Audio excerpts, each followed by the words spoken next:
వ్యతిరేక దినోత్సవం సందర్భంగా పొగాకు ఉత్పత్తుల అసలు ప్రమాదాలను ప్రజలకు తెలియజేయాలని, వాటి ఆకర్షణీయ ప్రచారాల వెనుక ఉన్న వాస్తవాలను బయటపెట్టాలని ప్రముఖ surgical oncologist doctor Madhavi Nair పిలుపునిచ్చారు. పొగాకు వినియోగం వల్ల ఊపిరితిత్తులు, గొంతు, నోటి భాగం, జీర్ణ వ్యవస్థ, మూత్రాశయం, ప్రాంకియాస్ వంటి అనేక అవయవాల్లో క్యాన్సర్ వచ్చే ప్రమాదం పెరుగుతుందని ఆమె హెచ్చరించారు. అంతేకాకుండా గుండె సంబంధిత వ్యాధులు, వృద్ధాప్య లక్షణాలు త్వరగా కనిపించడం, కంటి, క్యాటరాక్ట్ సమస్యలు, సంతానలేమి, లైంగిక సమస్యలు, ఎముకల బలహీనత, రోగ నిరోధక శక్తి తగ్గడం వంటి అనేక ఆరోగ్య సమస్యలకు కూడా పొగాకు కారణమవుతుందని తెలిపారు. ప్రపంచవ్యాప్తంగా నివారించగల మరణాలకు ప్రధాన కారణాల్లో ధూమపానం ఒకటని పేర్కొన్న డాక్టర్ మాధవి నాయర్, నికోటిన్ వ్యసనం నుంచి బయటపడటం అత్యంత కష్టమైన విషయమని చెప్పారు. ప్రస్తుతం ఈ సిగరెట్ల ప్రచారం కారణంగా యువతలో కొత్త తరహా వ్యసనం పెరుగుతోందని ఆందోళన వ్యక్తం చేశారు. వేపింగ్ కారణంగా వచ్చే ఈవాలి వంటి తీవ్రమైన ఊపిరితిత్తుల వ్యాధులతో మరణాలు కూడా నమోదయ్యాయని ఆమె తెలిపారు. పొగాకు, ధూమపానం, వేపింగ్ వల్ల కలిగే ప్రమాదాలపై సమాజంలో విస్తృత అవగాహన కల్పించాల్సిన అవసరం ఉందన్నారు.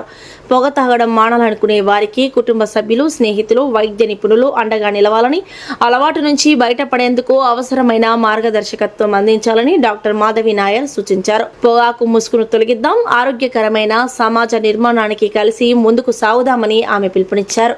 ಎಲ್ಲರಿಗೆ ನಮಸ್ಕಾರ. ನಾನು ಡಾಕ್ಟರ್ ಮಾಧವಿ ನಾಯರ್.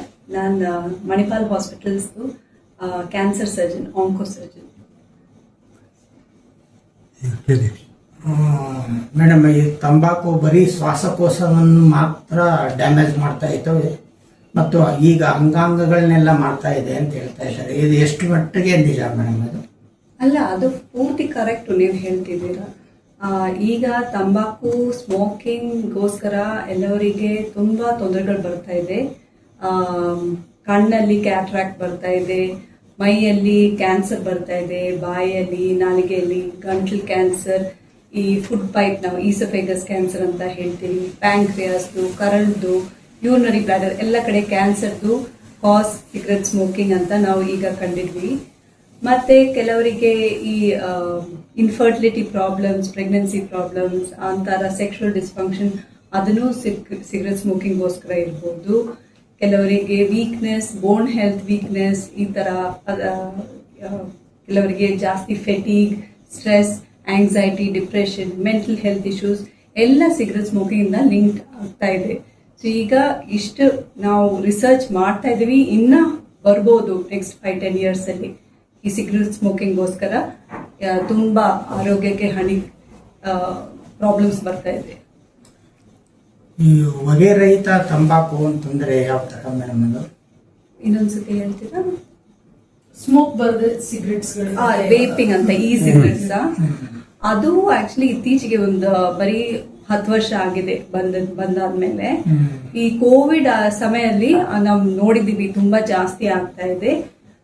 ಅವ್ರು ಹೇಳ್ತಾರೆ ಕೆಮಿಕಲ್ಸ್ ಎಷ್ಟು ಮೈ ಒಳಗಡೆ ಹೋಗ್ತಾ ಇದೆ, ಕೆಮಿಕಲ್ಸ್ ಕಡಿಮೆ ಇದೆ. ಹಾಗಾದ್ರೆ ನಿಕೋಟಿನ್ ಬ್ಲಡ್ ಅಲ್ಲಿ ಹೋಗಿರೋದು ನಿಕೋಟಿನ್ ನಾರ್ಮಲ್ ಸಿಗರೆಟ್ಸ್ ಇಂದ ಜಾಸ್ತಿ ಇದೆ. ಸೊ ವೇಪಿಂಗ್ ಮಾಡಿದ್ರೇನು, ಸಿಗರೆಟ್ ಸ್ಮೋಕಿಂಗ್ ಮಾಡಿದ್ರೇನು ಅಡಿಕ್ಷನ್ ಬಂದೇ ಬರುತ್ತೆ.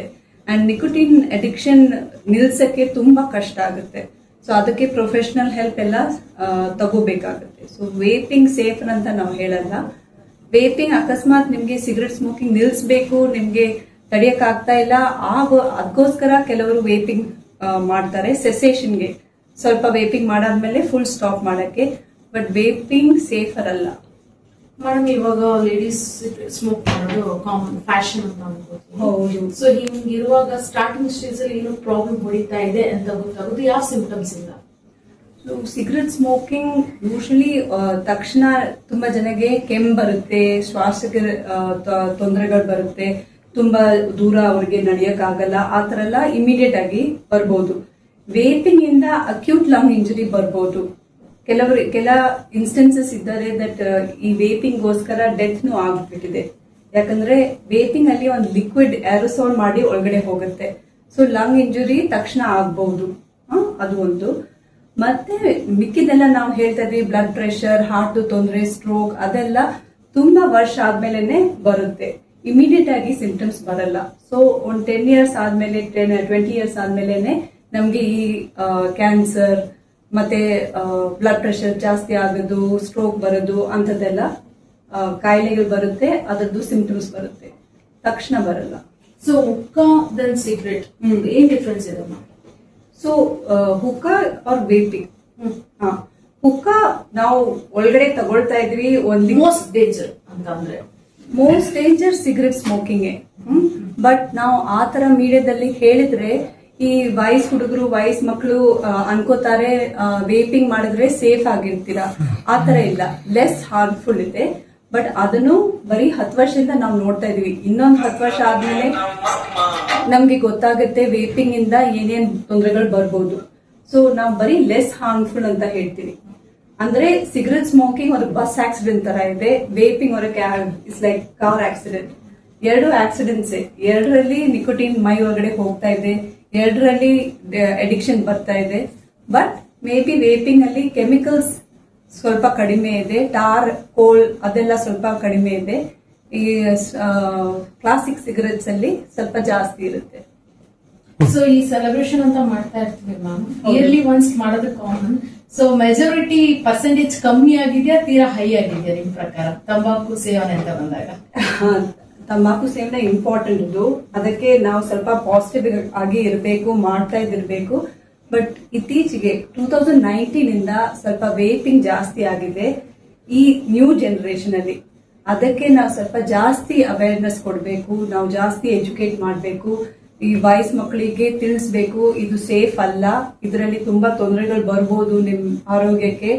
ಸೊ ಆತರ ಅವೇರ್ನೆಸ್ ಒಂದಿನ ಅಲ್ಲ, ಸ್ವಲ್ಪ ಒಂದಿನ ಸ್ಟಾರ್ಟ್ ಮಾಡಿ ಒಂದು ಪೂರ್ತಿ ತಿಂಗಳ ಮಾಡಬೇಕು.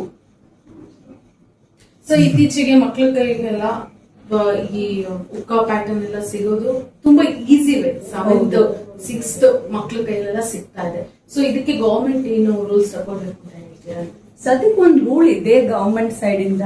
ಈ ಸ್ಕೂಲ್ಸ್ ಹತ್ರ, ಪಾರ್ಕ್ಸ್ ಹತ್ರ ನಾವು ಸಿಗರೆಟ್ ಸೇಲ್ ಶಾಪ್ಸ್ ಅಂಗಡಿಗಳಲ್ಲಿ ಸಿಗರೆಟ್ ಸೇಲ್ ಮಾಡಬಾರ್ದು.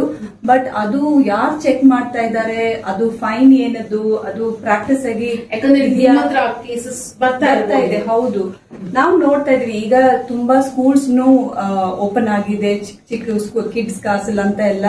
ಅದರ ಸುತ್ತಮುತ್ತ ಎಲ್ಲ ಬೀಡಿ ಅಂಗಡಿಗಳು ಕಾಣಿಸ್ತಾ ಇದೆ. ಸೊ ಅಕಸ್ಮಾತ್ ಗವರ್ಮೆಂಟ್ ಇಂದ ಈ ರೂಲ್ ಬಂದಿದೆ, ಸ್ವಲ್ಪ ಸ್ಟ್ರಿಕ್ಟ್ ಆಗಿ ಎನ್ಫೋರ್ಸ್ ಮಾಡಬೇಕು, ಫೈನ್ಸ್ ಜಾಸ್ತಿ ಮಾಡಬೇಕು. ಸ್ವಲ್ಪ ಕಷ್ಟ ಆಗ್ಬೇಕು ಮಕ್ಕಳಿಗೆ ಸಿಗಕ್ಕೆ. ಮಕ್ಕಳಿಗೇನು ಸ್ವಲ್ಪ ನಾವು ಗಮನಿಸಬೇಕು, ಅವರಿಗೆ ಹೇಳ್ಬೇಕು ಇದೆಲ್ಲ ಏನು ಕೆಟ್ಟ ಅಭ್ಯಾಸ ಮಾಡಬಾರದು. ಅಂಡ್ ಯಾರಾದ್ರಿಗೆ ಮನೆಯಲ್ಲಿ ಯಾರಾದ್ರೂ ಸ್ಮೋಕ್ ಮಾಡ್ತಾ ಇದ್ರಂದ್ರೇನು ಮನೆಯಲ್ಲಿ ನಾವು ಮಾಡಕ್ ಬಿಡಬಾರ್ದು. ಯಾಕಂದ್ರೆ ಮಕ್ಕಳು ನೋಡ್ಬಿಟ್ಟು ಅವರಿಗೆ ಸ್ವಲ್ಪ ಇಮಿಟೇಟ್ ಮಾಡಕ್ ಶುರು ಮಾಡ್ತಾರೆ.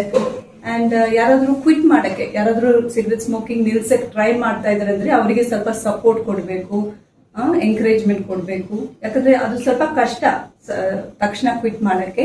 ಬಟ್ ಅವ್ರು ಸಪೋರ್ಟ್ ಮಾಡಿ, ಸ್ವಲ್ಪ ಎಂಕರೇಜ್ಮೆಂಟ್ ಮಾಡಿ ಹೆಂಗೋ ಅವರಿಗೆ ಕ್ವಿಟ್ ಮಾಡಿಸ್ಬೇಕು.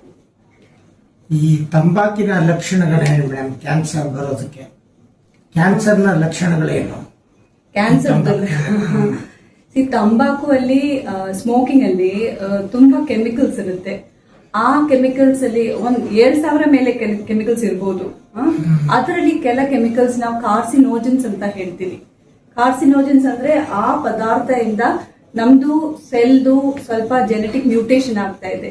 ಆ ಮ್ಯೂಟೇಶನ್ ಆದ್ಮೇಲೆ ಆ ಸೆಲ್ ಹಾಗೆ ಬೆಳೀತಾ ಇದೆ, ಅದೇ ಕ್ಯಾನ್ಸರ್. ಸೊ ನಾವು ನೋಡಿದೀವಿ 60-90 ಕಾರ್ಸಿನೋಜನ್ಸ್ ಏನೋ ನಾವು ಕಂಡಿದ್ವಿ, ಅದಕ್ಕಿಂತ ಜಾಸ್ತಿನೂ ಇರ್ಬೋದು. ಇದು 40 ವರ್ಷ ಆದ್ಮೇಲೆ ನಮ್ಗೆ ಇದೆಲ್ಲ ಸಿಗ್ತಾ ಇದೆ ರಿಸರ್ಚ್ ಬಗ್ಗೆ. ಅದಕ್ಕೆ ವೇಪಿಂಗ್ ಈಗ ಇತ್ತೀಚೆಗೆ ಶುರು ಆಗಿದೆ. 10-20 ಇಯರ್ಸ್ ಆದ್ಮೇಲೆ ನಮ್ಗೆ ಇನ್ನ ಜಾಸ್ತಿ ಗೊತ್ತಾಗುತ್ತೆ. ಬಟ್ ಇದೆ ಕಾರ್ಸಿನೋಜನ್ಸ್ ಗೋಸ್ಕರ ನಮ್ದು ಬಾಡಿ ಸೆಲ್ಸ್ ಸ್ವಲ್ಪ ಮ್ಯೂಟೇಟ್ ಆಗಿ ಅದರ ಕ್ಯಾನ್ಸರ್ ಬೆಳೀತಾ ಇದೆ. ಅದು ಒಂದು. ಮತ್ತೆ ಕೆಲವರು ಸ್ಮೋಕಿಂಗ್ ಮಾಡಿರೋ ಜನಗಳು ಅವರಿಗೆ ಟ್ರೀಟ್ಮೆಂಟ್ ತಗೊಳ್ಳೋದು ತುಂಬಾ ಕಷ್ಟ ಆಗುತ್ತೆ. ಯಾಕಂದ್ರೆ ನಾವು ಸರ್ಜರಿ ಮಾಡ್ತೀವಿ, ಕೆಲವೊಂದ್ ಸತಿ 4-5 ಗಂಟೆ ಆಗುತ್ತೆ. ಅದು ಮತ್ಕೊಂಡು ನಾವು ಮಾಡ್ತೀವಿ, ಜ್ಞಾನ ತಪ್ಪಿಸಿ ಮಾಡ್ತೀವಿ. ಈ ಸ್ಮೋಕ್ ಮಾಡಿರೋ ಜನಗಳಿಗೆ ಜನರಲ್ ಅನೆಸ್ಥಿಷಿಯಾ ತಗೊಳಕ್ಕೆ ಸ್ವಲ್ಪ ಕಷ್ಟ ಆಗುತ್ತೆ. ಅವ್ರದ್ದು ಲಂಗ್ಸ್ ತುಂಬಾ ವೀಕ್ ಇರುತ್ತೆ. ಅವ್ರದ್ದು ಸ್ಮೋಕ್ ಮಾಡಿರೋಗೋಸ್ಕರ ಅವ್ರದ್ದು ಇಮ್ಯುನಿಟಿ ತುಂಬಾ ಕಡಿಮೆ ಇರುತ್ತೆ, ಅವ್ರದ್ದು ಬಾಡಿ ಹೀಲಿಂಗ್ನು ಕಡಿಮೆ ಇರುತ್ತೆ. ಸೊ ನಾವು ಏನ್ ಕೊಯ್ತೀವಿ, ಹೋಳಿಗೆ ಹಾಕ್ತಿವಿ, ಅದೆಲ್ಲ ಅದು ಹೀಲಿಂಗ್ ತುಂಬಾ ಕಡಿಮೆ ಇರುತ್ತೆ. ಸೊ ಸ್ಮೋಕಿಂಗ್ ಬರೀ ನನ್ನ ಫೀಲ್ಡ್ ಅಲ್ಲಿ ಕ್ಯಾನ್ಸರ್ ಬರೋದೇ ಇಲ್ಲ, ಕ್ಯಾನ್ಸರ್ದು ಟ್ರೀಟ್ಮೆಂಟ್ ಅವ್ರಿಗೆ ತಗೊಳಕ್ ಕಷ್ಟ ಆಗತ್ತೆ, ಅವ್ರಿಗೆ ವಾಸಿ ಆಗಕ್ಕೆ ಇನ್ನ ಕಷ್ಟ ಆಗತ್ತೆ. ಅದಕ್ಕೆ ನಾವು ಸ್ವಲ್ಪ ಅವೇರ್ನೆಸ್ ಕೊಡ್ತಾ ಇದೀವಿ ಎಲ್ಲವರಿಗೆ. ಈ ಆದಷ್ಟು ಸ್ಮೋಕಿಂಗ್ ಬಿಡಿ, ವೇಪಿಂಗ್ ಬಿಡಿ, ಆದಷ್ಟು ನಿಕೋಟಿನ್ ಡಿ ಅಡಿಕ್ಷನ್ ಮಾಡಿಸಿ. ಮೇಡಮ್, ಇವಾಗ ಸ್ಮೋಕಿಂಗ್ ಬಿಡಿ ಅಂತ ಹೇಳಿದ್ರೆ ಕೆಲವು ಪೇರೆಂಟ್ಸ್ ಗಳಿಗೆ ಇಮಿಡಿಯೇಟ್ಲಿ ಗೊತ್ತಾಗುತ್ತೆ ಮಕ್ಳು ಈ ತರ ಮಾಡ್ತಾರೆ ಅಂತ. ಸೊ ಇಮಿಡಿಯೇಟ್ಲಿ ಸ್ಟ್ರಿಕ್ಟ್ ಮಾಡ್ಬಿಡ್ತಾರೆ, ಕೈಗೆ ಸಿಗದಿದ್ದಂಗೆ ಮಾಡ್ಬಿಡ್ತಾರೆ. ಸೊ ಅದರಿಂದ ಬೇರೆ ಬೇಗೆ ಮಕ್ಕಳು ಬೇರೆ ಪ್ರಾಬ್ಲಮ್ ಗಳನ್ನ ಫೇಸ್ ಮಾಡೋದಿರುತ್ತೆ. ಸೊ ಇಮಿಡಿಯೇಟ್ಲಿ ಸ್ಟಾಪ್ ಮಾಡೋದು ಎಷ್ಟು ಟಫ್ ಇದೆ ಇವಾಗ? ಏನಾಗುತ್ತೆ? ಇಮಿಡಿಯೇಟ್ಲಿ ಸ್ಟಾಪ್ ಮಾಡೋದ್ರ ಕಷ್ಟ ಇರುತ್ತೆ, ಬಟ್ 3-4 ಪಾಯಿಂಟ್ ಇದೆ. ಒಂದು, ಬಾಡಿದು ಸೀಕಿಂಗ್ ಇರುತ್ತೆ ನಿಕೋಟಿನ್ಗೆ. ಸೊ ಅಕಸ್ಮಾತ್ ನೀವು ಪ್ರೊಫೆಷನಲ್ ಹೆಲ್ಪ್ ತಗೊಂಡ್ರೆ, ನಮ್ದ್ರಲ್ಲಿ ಪ್ರೊಫೆಷನಲ್ ಸೈಕೋ ಆಂಕಾಲಜಿ ಇದೆ, ನಾವು ಡಿ ಅಡಿಕ್ಷನ್ ಹೆಲ್ಪ್ ಮಾಡ್ತೀವಿ ಕೆಲವರಿಗೆ. ಸೊ ಅಕಸ್ಮಾತ್ ಅವರಿಗೆ ತುಂಬಾ ಕ್ರೇವಿಂಗ್ ಇರುತ್ತೆ ಬಾಡಿಯಲ್ಲಿ, ನಾವು ನಿಕೋಟಿನ್ ಪ್ಯಾಚ್ ಎಲ್ಲ ಕೊಡ್ತೀವಿ. ಅಕಸ್ಮಾತ್ ಮಕ್ಕಳು ಜಸ್ಟ್ ಇತ್ತೀಚೆಗೆ ಶುರು ಮಾಡಿದ್ದಾರೆ, ಅಷ್ಟೇನು ಎಕ್ಸ್ಪೋಷರ್ ಆಗಿಲ್ಲ, ಅವರಿಗೆ ಅಷ್ಟು ಕ್ರೇವಿಂಗ್ ಇರಲ್ಲ. ಮತ್ತೆ ಸ್ವಲ್ಪ ಸೈಕಾಲಜಿಕಲ್ ಕಾಂಪೊನೆಂಟ್ ಇರುತ್ತೆ, ಕೆಲವರಿಗೆ ಟ್ರಿಗರ್ಸ್ ಇರುತ್ತೆ.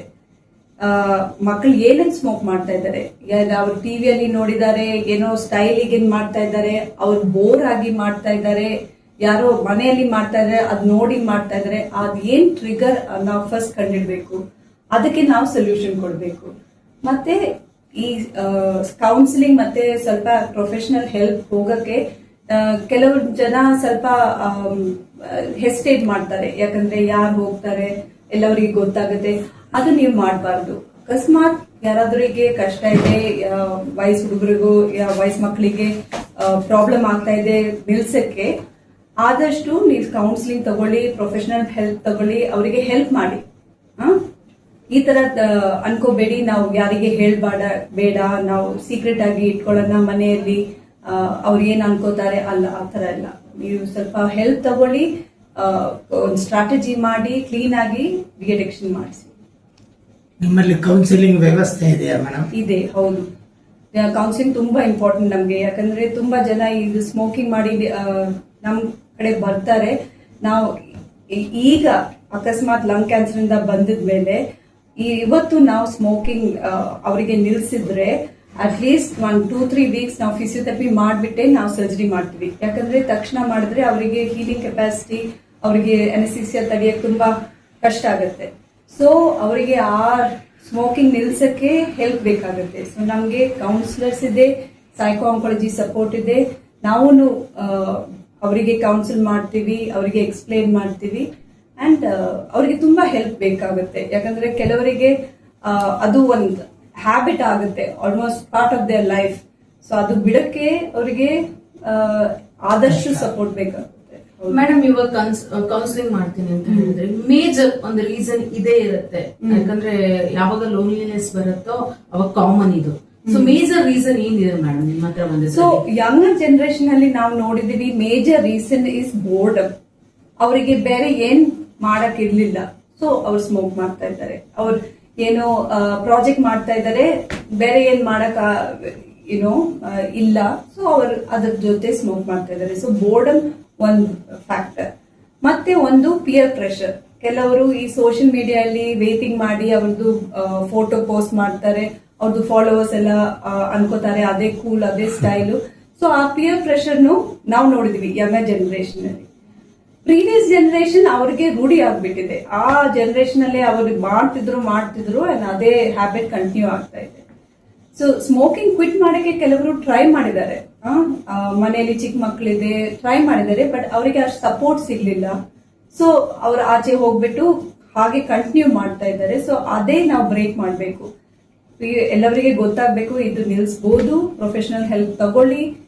ತುಂಬಾ ಈಗ ಕಮಿಟೀಸ್ ಇದೆ, ಸೊ ಸ್ಮಾಲ್ ಕಮ್ಯುನಿಟೀಸ್, ಅವರು ಬಂದ್ಬಿಟ್ಟು ನಿಮ್ಗೆ ಚೆಕ್ ಮಾಡ್ತಾರೆ. ಒಂದು 3-3-3 ರೂಲ್ ಹೇಳ್ತಾರೆ ಬಸ್. ಸೊ ಫಸ್ಟ್ 3 days ಕ್ವಿಟ್ ಮಾಡಿ, ಅದಾದ್ಮೇಲೆ 3 weeks ಕ್ವಿಟ್ ಮಾಡಿ, ಅದಾದ್ಮೇಲೆ 3 months, ಆತರ ಚಿಕ್ಕ ಗೋಲ್ಸ್ ಕೊಟ್ರೆ ಅವ್ರಿಗೆ ಹೆಂಗೋ ಮೀಟ್ ಮಾಡ್ಬೋದು. ಯಂಗ್ಸ್ಟರ್ಗಳು ಕೆಲವರು ನಿಕೋಟಿನ್ ಟ್ಯಾಬ್ಲೆಟ್ ತಗೊಂಡು ಅದನ್ನ ಕ್ವಿಟ್ ಮಾಡೋದಕ್ಕೆ ಟ್ರೈ ಮಾಡ್ತಾರೆ, ಬಟ್ ಆದ್ರೂ ಅದು ಸಕ್ಸಸ್ ಆಗ್ತಾ ಇಲ್ವಲ್ಲ ಮೇಡಮ್? ನಿಕೋಟಿನ್ ಪ್ಯಾಚಸ್ ನ ಕೆಲವೊಂದ್ಸತಿ ಪ್ರೊಫೆಷನಲ್ ಆಗಿ ನಾವೇ ಕೊಡ್ತೀವಿ ಅವರಿಗೆ ಅಷ್ಟು ಕ್ರೇವಿಂಗ್ ಇದ್ರೆ, ಬಟ್ ಅದನ್ನು ಪ್ರೊಫೆಷನಲ್ ಆಗಿ ಪ್ರಿಸ್ಕ್ರೈಬ್ ಮಾಡಾದ್ಮೇಲೆ ಅದು ಫಾಲೋ ಮಾಡ್ಬೇಕು. ನಿಕೋಟಿನ್ ಪ್ಯಾಚ್ ಕೊಟ್ಟಾದ್ಮೇಲೆ ಅದು ತೆಗ್ದಾದ್ಮೇಲೆ ಅದು ಹೇಗ್ ಬಾಡಿ ರೆಸ್ಪಾಂಡ್ ಆಗ್ತಾ ಇದೆ ಅವ್ರು ತಾನೇ ತಗೋಬಾರ್ದು, ಅವ್ರಿಗೆ ಗೊತ್ತಾಗಲ್ಲ. ಪ್ರಿಸ್ಕ್ರಿಪ್ಷನ್ ಸೊ ನಾವು ಯೂಶಲಿ ಪ್ರಿಸ್ಕ್ರಿಪ್ಷನ್ ಮಾಡಲ್ಲ, ನಾವು ಒಂದು ಟೀಮ್ ಇದ್ದೀವಿ, ಸೈಕೋ ಆಂಕಾಲಜಿಸ್ಟ್ ಕೌನ್ಸಿಲರ್ ಜೊತೆ.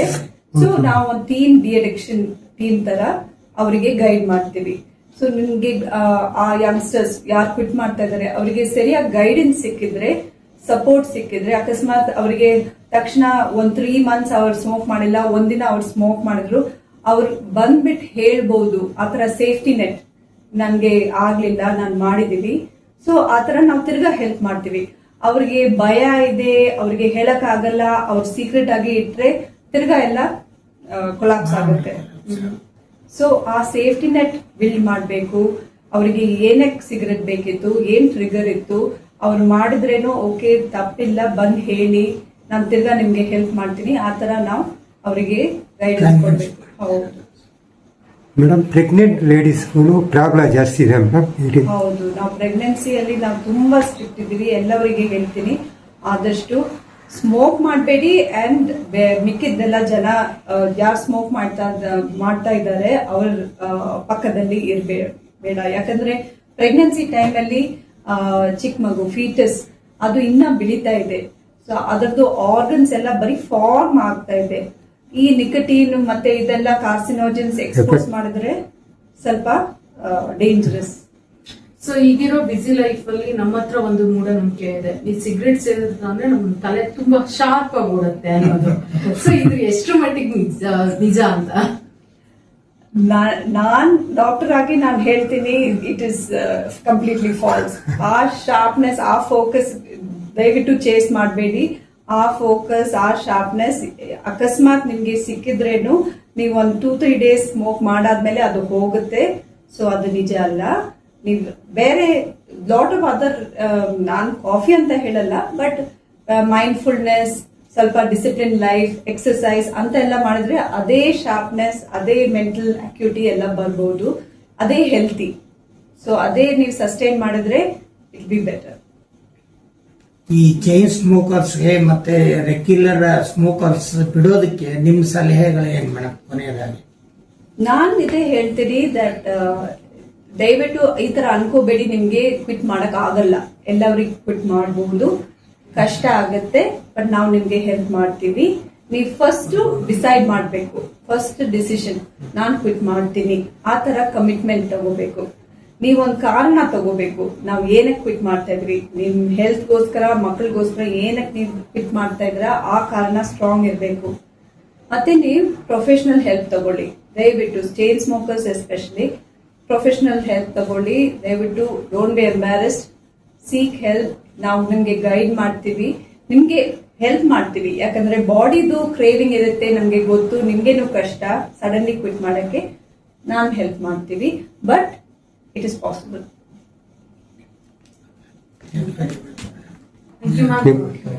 This one small thing. ನಾವು ತಂಬಾಕು, ಈ ಗುಟ್ಕಾ ಬಗ್ಗೆ ನಾವು ಏನ್ ಹೇಳಿಲ್ಲ, ಓಕೆನಾ? ಹೇಳಿ ಮೇಡಮ್. ಹೇಳಿ ಮೇಡಮ್. ಗುಟ್ಕಾನು ಬೇಡ. ಹೌದು, ಗುಟ್ಕಾ ಅದನ್ನು ಅದು ಡೇಂಜರಸ್. ಅದು dangerous. ಅಲ್ಲ, ನಮ್ಮ ದೇಶದಲ್ಲಿ ಅದು ತುಂಬಾ ಪ್ರಾಬ್ಲಮ್. ತುಂಬಾ ಜನ ಗುಟ್ಕಾ ತಗೊಳ್ತಾರೆ. ಈ ಚಿಕ್ಕ ಚಿಕ್ಕ ಮಕ್ಕಳೆಲ್ಲ ಅದು ಗುಟ್ಕಾ ಹಾಕ್ತಾರೆ. ಹೌದು, ಅವ್ರ ಅಪ್ಪ ನೋಡ್ಬಿಟ್ಟು ಅವ್ರನ್ನು ಮಾಡ್ತಾರೆ. ಅಂಡ್ ಇದು ಇಂಡಿಯಾದಲ್ಲಿ ನಮ್ಗೆ ತುಂಬಾ ಕೇಸಸ್ ಬರ್ತಾ ಇದೆ, ಈ ಓರಲ್ ಕ್ಯಾನ್ಸರ್ಸ್, ಬಾಯಿ ಒಳಗಡೆ ಕ್ಯಾನ್ಸರ್ಸ್, ನಾಲಿಗೆ ಕ್ಯಾನ್ಸರ್ಸ್. ಹೌದು. ಸೊ ಅದರ ಬಗ್ಗೆನೂ ನಾವೆಲ್ಲವರಿಗೆ ತಿಳಿಸ್ಬೇಕು. ದಯವಿಟ್ಟು ಗುಟ್ಕಾ ತಗೋಬೇಡಿ, ಆದಷ್ಟು ಅದು ನಿಲ್ಲಿಸಿ. ಈ ಟೆಲಿವಿಷನ್ ಅಲ್ಲಿ ಅಡ್ವರ್ಟೈಸ್ಮೆಂಟ್ಸ್ ಎಲ್ಲ ನೀವು ನೋಡಿರ್ತೀರಾ, ಈ ಫಿಲ್ಮ್ ಸ್ಟಾರ್ಸ್ ಎಲ್ಲ ಬಂದ್ಬಿಟ್ಟು ಬೇರೆ ಏನಾದ್ರು ಕೇಸರಿ ಎಲ್ಲ ಹಾಕ್ತಾರೆ, ಬಟ್ ಅದೆಲ್ಲ ಅದು ನೋಡ್ಬಿಟ್ಟು ನೀವು ಅದು ಇಮಿಟೇಟ್ ಮಾಡಕ್ ಹೋಗ್ಬೇಡಿ. ಈ ಗುಟ್ಕಾ ತಗೊಂಡ್ರೆ ಕ್ಯಾನ್ಸರ್ ರಿಸ್ಕ್ ತುಂಬಾ ಜಾಸ್ತಿ ಆಗತ್ತೆ. ಗುಟ್ಕಾ ತಗೊಂಡ್ರೆ ಆ ಕ್ಯಾನ್ಸರ್ದು ಸರ್ಜರಿನೂ ತುಂಬಾ ಕಷ್ಟ ಆಗತ್ತೆ. ತಿರ್ಗಾ ನಾವು ರೀಕನ್ಸ್ಟ್ರಕ್ಷನ್ ಎಲ್ಲ ಮಾಡಬೇಕು, ಅದು ಒಂದು ಅಸಹಾಯ ಕಾಣಿಸುತ್ತೆ, ತುಂಬಾ ಕಷ್ಟ ಜನಗಳಿಗೆ. ಸೊ ಗುಟ್ಕಾ ಹ್ಯಾಬಿಟ್ ಆದಷ್ಟು ನಿಲ್ಲಿಸ್ಬೇಕು. ಗುಟ್ಕಾನು ಟೊಬ್ಯಾಕೋನೇ. ಹೌದು. ಸೊ ಟೊಬ್ಯಾಕೋ ರಿಲೇಟೆಡ್ ಕ್ಯಾನ್ಸರ್ಸ್ ಅಲ್ಲಿ ಅದನ್ನು ಬರುತ್ತೆ. ಇದು ಲೇಡೀಸ್ ಜಾಸ್ತಿ ಯೂಸ್ ಮಾಡ್ತಾ ಇದ್ದಾರೆ ಮೇಡಮ್. ಹೌದು, ಈ ತೋಟದಲ್ಲಿ ತುಂಬಾ ನಾವು ನಾನು- ನೋಡಿದೀವಿ, ಲೇಡೀಸ್ ಜೆಂಟ್ಸ್ ಹಾ. ಎಲ್ಲರೂ ನೋಡ್ತಾರೆ. ಸೈಡ್ಗೆ ಹಾಕೊಂಡು ಹೌದು, ಅದು ಒಂದು ಇದಾಗತ್ತೆ, ಎಲ್ಲವರು ಒಟ್ಟಿಗೆ ತಗೊಂಡ್ಬಿಟ್ಟು ಎಲ್ಲವರು ಬಾಯಲ್ಲಿ ಹಾಕ್ತಾರೆ. ಬಟ್ ಎಲ್ಲವರಿಗೆ ನಾವು ತಿಳಿಸ್ಬೇಕು, ಎಲ್ಲರಿಗೆ ಬರೀ ಪ್ಯಾಕೆಟ್ ಅಲ್ಲಿ ಒಂದು ಚಿಕ್ಕ ಫೋಟೋ ಹಾಕಿದ್ರೆ ನಡೆಯಲ್ಲ. ನಾವು ಅವೇರ್ನೆಸ್ ಕ್ಯಾಂಪ್ಸ್ ನಡಿಬೇಕು, ನಿಮ್ ಮೀಡಿಯಲ್ಲಿ ಹೇಳ್ಬೇಕು, ಎಲ್ಲವರಿಗೆ ಗೊತ್ತಾಗ್ಬೇಕು ಕ್ಯಾನ್ಸರ್ ಬರ್ಬೋದು, ಅದು ಗುಟ್ಕಾ ತಗೊಂಡ್ರೆ ಏನ್ ಇದು ನಮ್ಗೆ ರಿವರ್ಸ್ ಮಾಡಕ್ ಆಗಲ್ಲ. ಗುಟ್ಕಾ ತಗೊಂಡ್ರೆ ಬಾಯಿ ಒಳಗಡೆ ಏನೇನ್ ಎಫೆಕ್ಟ್ಸ್ ಆಗತ್ತೆ ಅದು ನಾವು ರಿವರ್ಸ್ ಮಾಡಕ್ ಆಗಲ್ಲ. ಒಂದ್ಸತಿ ಕ್ಯಾನ್ಸರ್ ಬಂದ್ರೇನು ಬೇರೆ ಕಡೆ ಕ್ಯಾನ್ಸರ್ ಬರಕ್ ಸಾಧ್ಯತೆ ಇದೆ. ಸೊ ಎಲ್ಲರಿಗೆ ನಮಸ್ಕಾರ. ನಾನ್ ಡಾಕ್ಟರ್ ಮಾಧವಿ ನಾಯರ್, ಆಂಕೋಸರ್ಜನ್ ಇನ್ ಮಣಿಪಾಲ್ ಹಾಸ್ಪಿಟಲ್ಸ್. ನಾನು ಇವತ್ತು ಟೊಬ್ಯಾಕೋ ಮತ್ತೆ ಆಂಟಿ ಟೊಬ್ಯಾಕೋ ಡೇ ಬಗ್ಗೆ ಮಾತಾಡ್ತಾ ಇದ್ದೀನಿ.